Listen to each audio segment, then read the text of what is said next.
بالله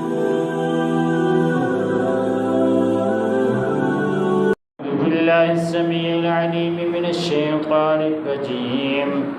بسم الله الرحمن الرحيم. ووصينا الإنسان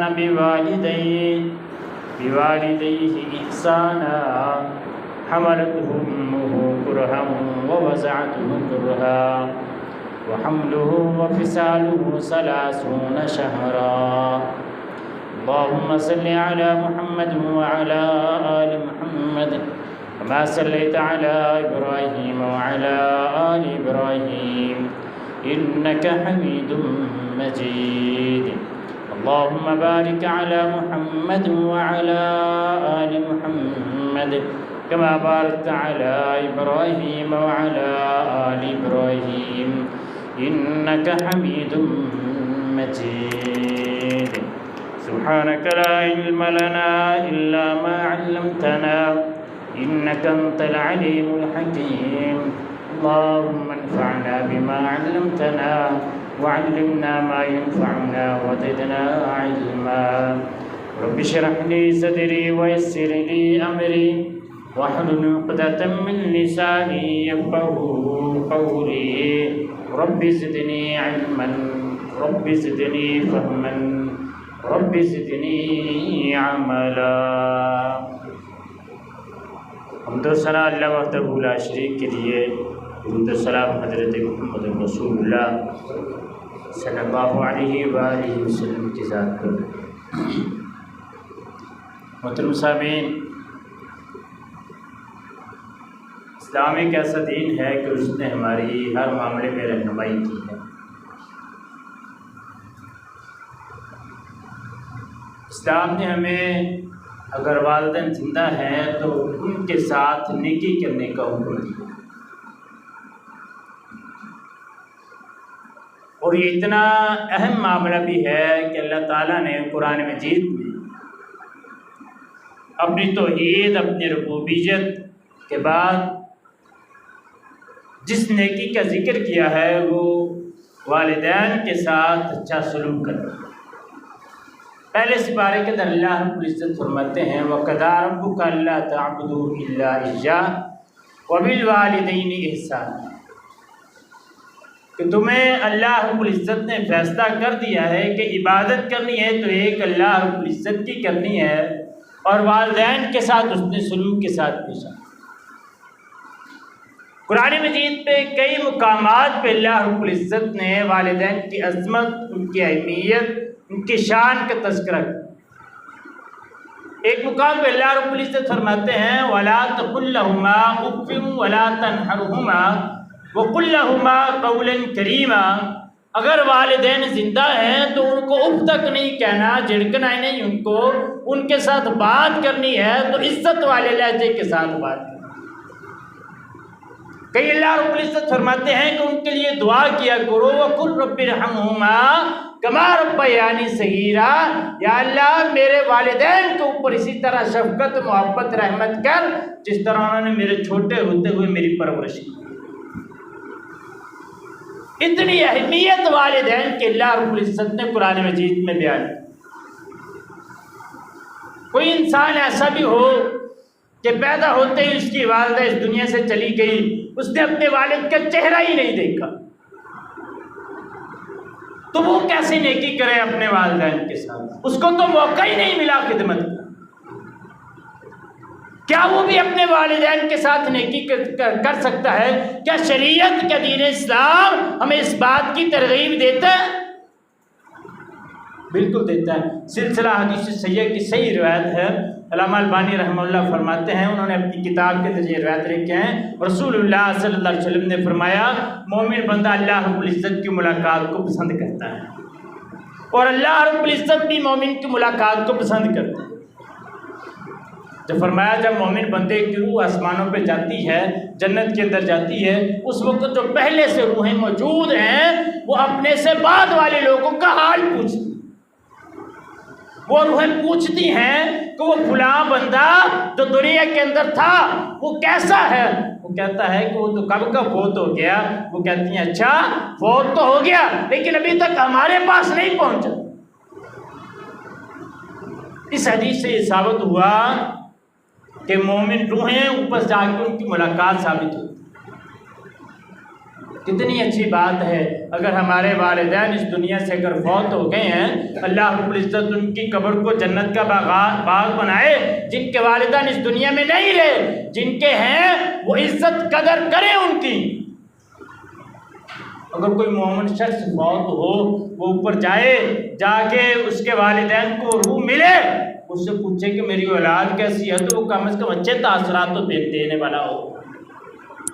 رسول اللہ صلی اللہ علیہ وسلم نے فرمایا ان اعمالکم ترد علی اقاربکم وعشائرکم، تمہارے اعمال تمہارے قریبی رشتہ داروں پر، تمہارے اہل و عیال پر پیش کیے جاتے ہیں۔ من اہل الآخرہ، وہ آخرت میں جو پہلی روحیں چلی گئی ہیں، فإن کان خیرا فرحوا واستبشروا، اگر ان کو وہ اچھی بات بتاتے ہیں تو وہ بہت زیادہ خوش ہوتے ہیں۔ جن کے والدین اس دنیا سے چلے گئے وہ کام اچھے کریں کہ نیک روح کوئی اوپر جائے، کوئی محلے کا آدمی، کوئی رشتے دار فوت ہو، اس کو ملاقات ہو، وہ ان کو بتائے کہ میری اولاد، آپ کی اولاد اچھا ہی کام کر۔ اگر وہ یہ بتائے کہ آپ کا بیٹا فوت ہو گیا اور فوت ہونے کے بعد وہ کہے گا میں تو یہاں پہ نہیں ملا، کیونکہ مومن روحوں کی ملاقات ہے، وہ کہے ہمیں والدین کے وہ ہمیں یہاں پہ نہیں ملا، مقصد یہ سمجھ آئے کہ وہ کدھر گیا تھا، کیسے اعمال ہمارے والدین کو پہنچے۔ اس لیے ہمیں چاہیے ان کے مرنے کے بعد نیک عمل کریں۔ اللہ تعالیٰ قرآن مجید میں فرماتے ہیں والذین صبروا ابتغاء وجہ ربہم واقاموا الصلاة وانفقوا مما رزقناہم سرا وعلانیۃ ویدرؤون بالحسنۃ السیئۃ اولئک لہم عقبی الدار۔ فرمایا وہ لوگ جو صبر کرتے ہیں اور اللہ رب العزت کی رضا کو تلاش کرتے ہیں، نماز کو قائم کرتے ہیں، وَأَنفَقُوا مِمَّا رَزَقْنَاهُمْ سِرًّا وَعَلَانِيَةً، اور جو ہم نے ان کو رزق دیا ہے، مال دیا ہے، دولت دی ہے، اس میں سے چھپ کر اور اعلانیہ طور پر اللہ رب العزت کے راستے میں خرچ کرتے رہتے ہیں، وَيَدْرَؤُونَ بِالْحَسَنَةِ السَّيِّئَةَ، اور نیکیوں کے ساتھ برائی کو دور کرتے رہتے ہیں۔ فرمایا أُولَٰئِكَ لَهُمْ عُقْبَى الدَّارِ، انہی لوگوں کا ٹھکانہ اللہ رب العزت کے ہاں اچھا ہے۔ آگے فرمایا جنات وعدن یدخلونہا، ہمیشگی والی جنت ہے ان کے لیے، ومن صلح من آبائہم وازواجہم وذریاتہم والملائکۃ یدخلون علیہم من کل باب۔ یہ عمل کرنے والا فرمایا اور جو ان کی اولادوں میں سے، ان کے ماں باپ میں سے نیک ہوا، ان کی بیویوں میں سے نیک ہوا، فرمایا والملائکۃ یدخلون علیہم من کل باب، فرشتے ان کے اوپر ہر دروازے سے داخل ہوتے۔ ایسے لوگ دوسرے مقام پہ اللہ رب العزت فرماتے ہیں والذین آمنوا واتبعتهم ذریتهم بإیمان الحقنا بهم، وہ لوگ جو ایمان لے کر آئے اور ان کے پیچھے ان کی اولاد بھی اسی راستے پہ چلی، فرمایا بإیمان، ایمان کے ساتھ، الحقنا بهم، ہم ان کی اولاد کو بھی ان کے ساتھ ملا لیں۔ پھر فرمایا وما ألتناهم من عملهم من شيء، ان کے اعمال میں سے کچھ بھی کمی نہیں کریں گے، جیسے وہ عمل کرتے رہے ان کو ان کے عمل کا پورا پورا اجر دیا جائے۔ والدین اس دنیا سے چلے گئے، ان سے نیکی کا سب سے پہلا طریقہ وہ یہ ہے ان کے لیے دعائیں کی، جتنی ہو سکتی ہیں دعائیں کی، جتنی ہو سکتی ہیں دعائیں کی۔ یار والدین اپنی اولاد کے لیے زندگی میں کتنی دعائیں کرتے، ان کے مرنے کے بعد اولاد کو چاہیے کہ اپنے والدین کے لیے دعا کرے۔ سلمان علیہ السلام نے دعا کی، جب چونٹی کو دیکھا اللہ رب العزت سے التجا کرتے ہوئے ربی اوزعنی ان اشکر نعمتک التی انعمت علی وعلی والدی، یا اللہ مجھے یہ توفیق دے کہ میں تیرا شکر گزار بندہ بنوں، میں تیرا شکر کروں۔ کیوں؟ فرمایا جو نعمت تو نے مجھے بھی دی ہیں میرے والدین کو بھی دی۔ وَأَنْ أَعْمَلَ صَالِحًا تَرْضَىٰ، یا اللہ توفیق دے کہ میں وہ نیک عمل کروں جس سے تو راضی ہو جائے۔ وَأَصْلِحْ لِي فِي ذُرِّيَّتِي، یا اللہ میری اولاد کو بھی ٹھیک کر دے۔ انی تبت الیک و انی من المسلمین، یا اللہ میں تیری طرف رجوع کرتا ہوں اور تیری طرف میں بے شک مسلمانوں میں سے ہوں۔ والدین کے لیے دعا، نوح علیہ السلام نے اپنے والدین کے لیے دعا کی، ربنا اغفر لی ولوالدی ولمن دخل بیتی مؤمنا وللمؤمنین والمؤمنات ولا تزد الظالمین الا تبارا۔ نوح علیہ السلام کے بعد ابراہیم علیہ السلام، اب اکثر دعا پڑھتے ہیں ربی اجعلنی مقیم الصلاۃ من ذریتی ربنا وتقبل دعاء ربنا اغفر لی ولوالدی۔ ابراہیم علیہ السلام نے بھی یہ دعا سکھائی، دعا کی ابراہیم علیہ السلام نے۔ ہم تو شہود میں اکثر لوگ پڑھتے ہیں اس دعا، اپنے والدین کے لیے دعا کریں، اور صرف ایسے ہی دعا نہیں، نماز جنازہ کی دعائیں بھی یاد ہونی چاہیے۔ جنازے کے پیچھے کھڑا ہے، پہلی بات تو یہی ہے ہر اولاد کو اس قابل ہونا چاہیے وہ اپنے والدین کا جنازہ پڑھا سکے۔ ہر اولاد کو اس قابل ہونا چاہیے، والدین اپنے اولاد کو اس قابل بنائیں کہ وہ جنازہ پڑھا سکتے، نہیں کم از کم نیک تو ہو، نیک تو ہو اولاد۔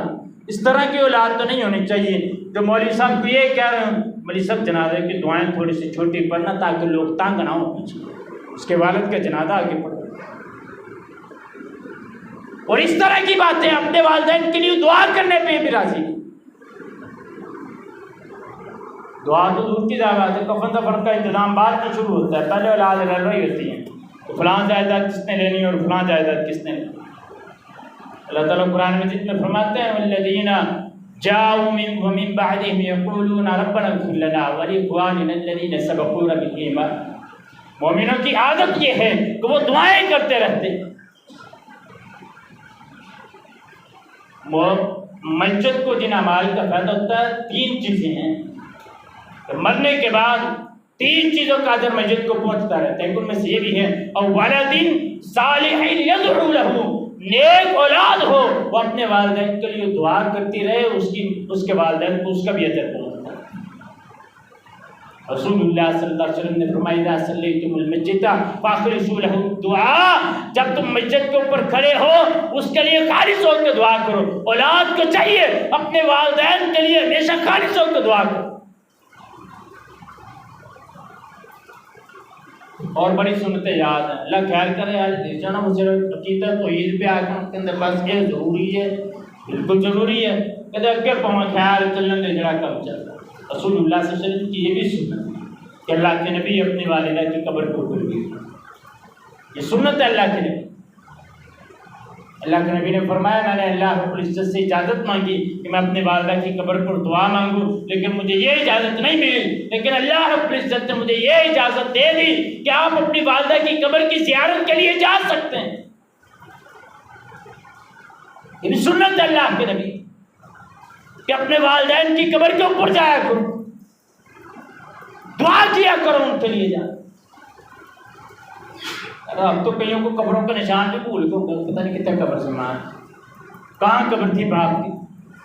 وہ والدین جو ساری زندگی اپنی اولاد کے لیے پتہ نہیں کیا کیا کر جاتے ہیں، غلط کام بھی کر جاتے ہیں، وہ اولاد اپنے والدین کے لیے دعا کرنے کے لیے بھی آتے ہیں۔ دوسرا کام یہ ہے کہ ان کی جو دی ہوئی وصیتیں ہیں، جو لکھی ہوئی ان کی وصیتیں ہیں، ان کو پورا کیا جائے۔ صرف یہی نہ ہو کہ مال میرے پاس آئے گا، میرے پاس پیسے آ گئے، وصیت چھوٹا بھائی جو ہے نا جو اس نے وصیت کی تھی نا مدرسے کے لیے وہ چھوٹا بھائی پوری کرے گا، وہ اس وجہ سے کیوں کریں گے جو انہیں کون سی وہ چھوٹا بھائی پوری کرے گا یا بڑا بھائی پوری کرے گا، درمیان والے سارے چھوٹے ٹکے اللہ خیر کرے، یا آخری عمر میں آ کے والدین کے ساتھ سلوک ایسا ہوتا ہے کہ وہ والدین جا کے اپنی بیٹی کے پاس لانا شروع کر دے، وصیتیں بھی اب بیٹی پوری کرے گی۔ جائیداد لیتے وقت یہ بھائی بیٹھے اولاد بیٹھی ہوتی ہے، ایسی پیرا نہیں سب کوئی نہیں جانا، اب کل کھول کے سن، جب ان کی دوائی کی باری آتی ہے پھر وہ لے کے آئے تھے کبھی وہ لے کے آئے، ان کی ہوئی وصیتوں کو پورا کرنا ہے۔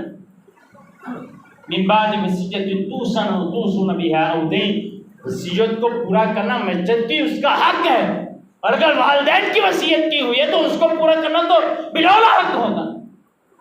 جو انہوں نے وصیت کی ہے اس کو پورا کرو، لیکن اگر 1/3 سے زیادہ کی ہے وہ شریعت کے خلاف ہے، صرف 1/3 پورا کرے گا بس۔ اللہ کے نبی کے صحابی فوت ہوئے، 6 غلام تھے، 6 کے 6 آزاد کرتے۔ اللہ کے نبی کو پتہ چلا 6 کو بلا لیا واپس، آپ نے قرآن اندازی کی، 2 کو آزاد کر دیا، 4 کو ان کے رشتہ داروں کو تقسیم کی، 1/3 سے زیادہ کی وصیت تھی۔ سعد بن ابی وقاص رضی اللہ تعالیٰ رسول اللہ صلی اللہ علیہ وسلم سے اجازت مانگتے ہیں، اللہ کے نبی میری ایک ہی بیٹی ہے، میں موت و حیات کی کشمکش میں چاہتا ہوں کہ میں وصیت کر جاؤں آدھے مال کے۔ اللہ کے نبی نے فرمایا تو اپنے گھر والوں کو پیچھے سے غریب چھوڑ کے جانا چاہتا ہے؟ تیرے پاس اختیار ہے تو صرف 1/3 مال کی وصیت کا وہ کر اور اس کو پورا کی۔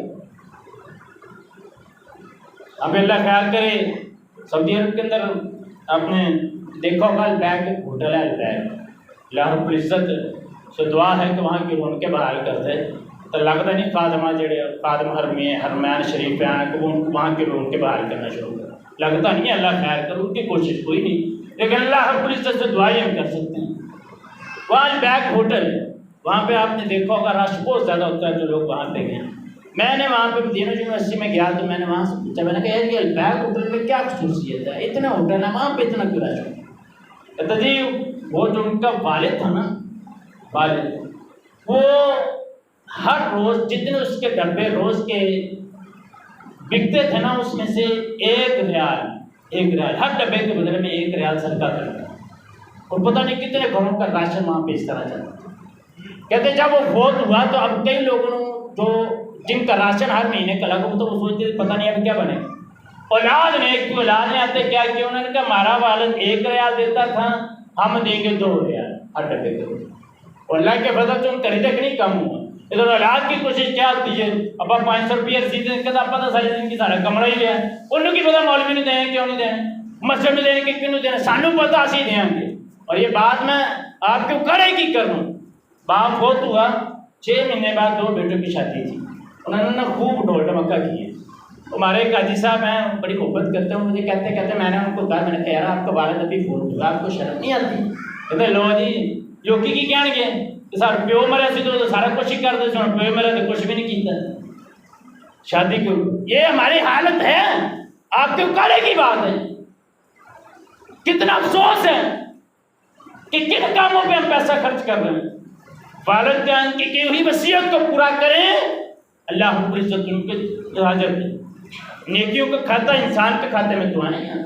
تیسری چیز ان کی طرف سے قرض کی ادائیگی کریں، اگر کوئی قرض رہتا ہے اس قرض کو ادا کریں۔ یا پچھلے دنوں آپ نے واقعہ پڑھا سنا ہوگا کہ 25 مربے ایک بیٹے کو آئے تھے، 25 مربے، ایک بندے نے آ کے مسجد کے اوپر آ کے کہہ دیا، اس نے کہا میں نے اتنا لاکھ روپیہ لینا مجھے دے دو تو جنازہ پڑھا لو۔ مولوی صاحب بھی کھڑے، 3 بیٹے ہیں کھڑے ہیں، کون تھے؟ 3 بیٹے کھڑے ہیں جنازے کے اندر، ایسا کر کے دونوں تینوں پیچھے ہو، باپ مر گیا، مربوں کے مالک 25 باپ نے زندگی کے اندر بیٹوں کے نام سارے جائیداد لگوا دی، بیٹی کو حق نہ دیا۔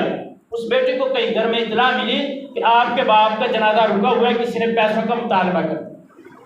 وہ بیٹی اس جنازگاہ میں آئی، اس نے آ کے اپنے گھر کی چابیاں دی، کہنے لگی یہ میرے گھر کے مکان کی چابیاں ہیں، یہ لے لو، اس کے علاوہ جتنا بھی کچھ آپ کے پیسے ہوں گے میں وہ ادا کروں گی۔ یہ ہماری اولاد کا حق ہے، حالت ہے یہ ہماری کہ ہم والدین اولاد کے ساتھ اتنا ظلم کرتے ہیں، اور پھر کیا ہوتا ہے، یہ نتیجہ نکلتا ہے اس کا۔ جبکہ والدین کی طرف سے قرض کی ادائیگی کرنی، زبیر بن عوام رضی اللہ تعالیٰ عنہ فوت ہونے کے 16 لاکھ قرضہ، 16 لاکھ قرضہ۔ زبیر بن عوام نے کہا کہ اگر میں فوت ہو گیا 16 لاکھ قرضہ ادا کرنا ہے، اگر پورے نہ ہوں تو اللہ سے مانگ لینا۔ بیٹا تھا، کسی صحابی نے کہا اگر آپ سے پورے نہیں ہوتے تو مجھ سے لے لو۔ بیٹا کہنے لگا والد کی نصیحت ہے کہ اللہ سے مانگنا، اللہ سے مانگوں گا اللہ 16 لاکھ کیوں اتار دے گا۔ حضرت عمر بن خطاب رضی اللہ تعالیٰ عنہ فوت ہونے لگے، کہتے ہیں کہ بیٹا یاد رکھنا اگر میرا قرضہ نہ اترے تو میرے خاندان کے لوگوں سے لے کے قرضہ اترے۔ یہ کام والدین کے ساتھ نیکی کرنے کا کہ آپ ان کے جو ان کا قرضہ ہے اس کو ادا کریں۔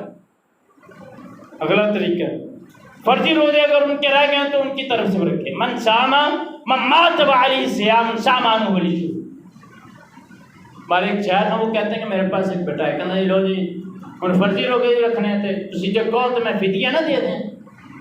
والد کی طرف سے ایک ماہ کے فرضی روزے کہتا فدیہ نہ دے دوں۔ شاید فرمانے لگے یار کیسی عجیب بات ہے، آپ 3-4 بیٹے ہو تو آپ کی بہنیں بھی ہوئی، اگر آپ تقسیم کرو ایک ماہ کا روزے تو کتنا بنتے ہیں۔ اپنے والدین کی طرف سے روزے رکھنے کے لیے بھی تیار نہیں۔ اللہ کے نبی کے پاس ایک عورت آئی، سمندر کا سفر کر کے صحابی بیان کرتے ہیں، کہتی ہے اللہ کے نبی میرے والدین نے ایک ماہ کے روزوں کی نظر مانی تھی، کیا میں اس کو پورا کروں؟ فرمایا پورا کروں۔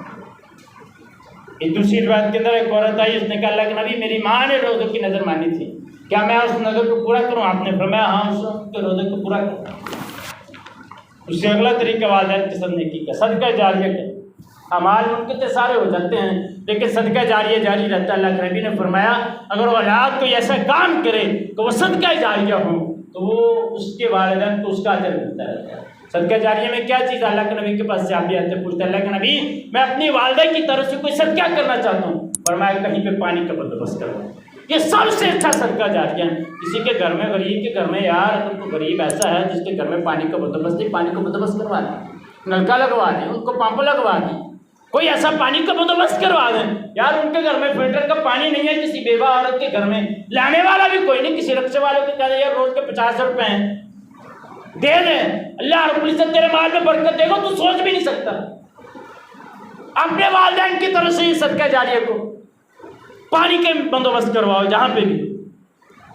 سعد بن ابی عبادہ نے رسول اللہ صلی اللہ علیہ وسلم سے یہ سوال کیا تھا، اگلا اگر والدہ نے زندگی میں حج یا عمرہ نہیں کیا، استطاعت تھی، کوشش تھی، لیکن وہ فوت ہو گئے، ہمیں چاہیے کہ وہ اس کے بدلے میں اس کی اولاد حج یا عمرہ کرے، لیکن اس کے لیے ایک شرط یہ ہے کہ پہلے اپنا حج یا عمرہ کیا ہو، یا کسی ایسے بندے کو وہ کہہ دے کہ جس نے پہلے عمرہ کیا وہ اس کو کہہ دے کہ یہ نے آپ عمرہ میرے والدین کی طرف سے کرتے ہیں، اس میں بھی کوئی حرج والی بات نہیں، لیکن شرط یہ ہے کہ اس نے پہلے خود کیا۔ تو رسول اللہ صلی اللہ علیہ وسلم نے دیکھا اس صحابی کو وہ تلبیہ پڑھ رہا ہے لبیک شبرما، لیکن نبی نے فرمایا شبرما کی طرف سے تو نے اپنا عمرہ کیا ہے، حج کیا ہے؟ انہوں نے کہا نہیں اللہ کے نبی، فرمایا پہلے اپنا کر پھر اس کی طرف سے کر۔ اپنے والدین کی طرف سے اگر استطاعت تھی، توفیق نہیں ملی یا انتظامات کیے تھے، فوت ہو گئے اس کے دوران، تو اپنے کسی بندے کو یا اب خود پہلے اپنا عمرہ حج کر کے اپنے والدین کی طرف سے حج کرو۔ اللہ رب العزت اس کی بھی ہمیں توفیق عطا فرمائے۔ ساتواں طریقہ ان کی خوبیاں بیان کرو، ان کی میں نے خود سنا ہے، ایک بچہ کہتے سارے والد صاحب نے سارے واسطے کیتا ہی کچھ نہیں، اتنا جوان ہو گیا اب اس کے پاس سارا مال و دولت ہے، لیکن وہ کہتے ہیں کہ میرے والدین نے میرے لیے کچھ نہیں کیا۔ والدین فوت ہوتے یار ان کی خوبیاں بیان کیے کرو۔ عام حالات میں اللہ کے نبی نے فرمایا ہے کہ کوئی بھی اگر فوت ہونے والا ہے اس کی خوبیاں بیان کرو، اس کی برائیاں بیان کرو گے تمہارے کھاتے کے اندر گناہ لکھے جائیں۔ کھاتے کے اندر تو فرمایا کہ وہ تو اپنے اجر کو پہنچ گیا، تمہارے کھاتے میں گناہ لکھے جائیں گے، یہ عام مسلمان کے بارے میں حکم ہے۔ تو والدین اگر فوت ہو جائیں تو ان کی خوبیاں بیان کرنی کہ ان کی خامیاں بیان کرنی، ان کی خوبیاں بیان کریں۔ نواں طریقہ ان کے کیے ہوئے وعدوں کو پورا کریں۔ اگر کسی کے ساتھ کوئی وعدہ کیا تو انہوں نے کہ میں تمہیں یہ چیز دوں گا تو دینا چاہیے اس کی طرف سے۔ ویسے ہی اگر کوئی وصیت کرے اس حوالے سے تو وصیت بھی پوری کرنی چاہیے۔ والدہ نے اپنی زندگی میں کیا دیا، یا وہ زندگی میں اگر کسی کے گھر راشن بھیجتا تھا تو اولاد کو بھی چاہیے وہ راشن بھیجے، انشاءاللہ مال میں کمی نہیں ہوگی۔ باپ کی زندگی ساری زندگی اگر مال میں کمی نہیں ہوئی تو ہمیں بھی نہیں آئے گی اللہ خیر کرے۔ تو ان کے والدین کے کیے ہوئے ہر وعدے کو پورا کریں۔ 10واں اور آخری طریقہ رشتہ دار، خاندان، عزیز و اقارب جتنے ہیں سب کے ساتھ نیکی کرے۔ دو حدیث رسول اللہ صلی اللہ علیہ وسلم کی، آپ نے فرمایا من احب ان یصل اباہ فی قبرہ فلیصل اخوان ابیہ بعدہ، جو یہ پسند کرتا ہے کہ اپنے والد کے ساتھ اس کی قبر میں رحمت نازل ہو، اس کی قبر پر اس کو چاہیے کہ اس کے بھائیوں کے ساتھ صلہ رحمی کرے، اپنے چاچوؤں کے ساتھ، اپنے تائے کے ساتھ اچھا سلوک کرے۔ اور دوسری حدیث میں فرمایا ان ابر البر ان یصل الرجل ود ابیہ، بے شک انسان کی سب سے بڑی نیکی یہ ہے کہ اس کا باپ فوت ہو جائے اور اس کے باپ کے جو دوست تھے ان کے ساتھ وہ اس نے سلوک کرنا۔ والدین کے دوست اس دنیا میں اگر واقع ہیں ان کی عزت کریں، قدر کریں، ان کو عزت دیں، گھر میں بلا کے جیسے آپ کے والدین دیتے۔ یہ سب سے بڑی نیکی ہے رسول اللہ۔ آخری حدیث رسول اللہ صلی اللہ علیہ وسلم کی، آپ نے فرمایا نعم الصلاۃ علیہما والاستغفار لہما وانفاذ عہدہما من بعدہما۔ ابو سعد مالک بن ربیعہ انہوں نے رسول اللہ صلی اللہ علیہ وسلم سے سوال کیا تھا کہ اللہ کے نبی میں کیا کروں؟ آپ نے فرمایا اپنے والدین کے بارے میں استغفار کیا، استغفار کیا کر، تو استغفار کرے گا اللہ رب العزت تیرے استغفار کرنے کی وجہ سے تیرے والدین کے درجات کو بڑھائے گا، ان کی نیکیوں میں اضافہ ہوگا۔ اللہ رب العزت سے دعا ہے ان کی توفیق عطا فرمائے۔ وآخر دعوانا الحمدللہ۔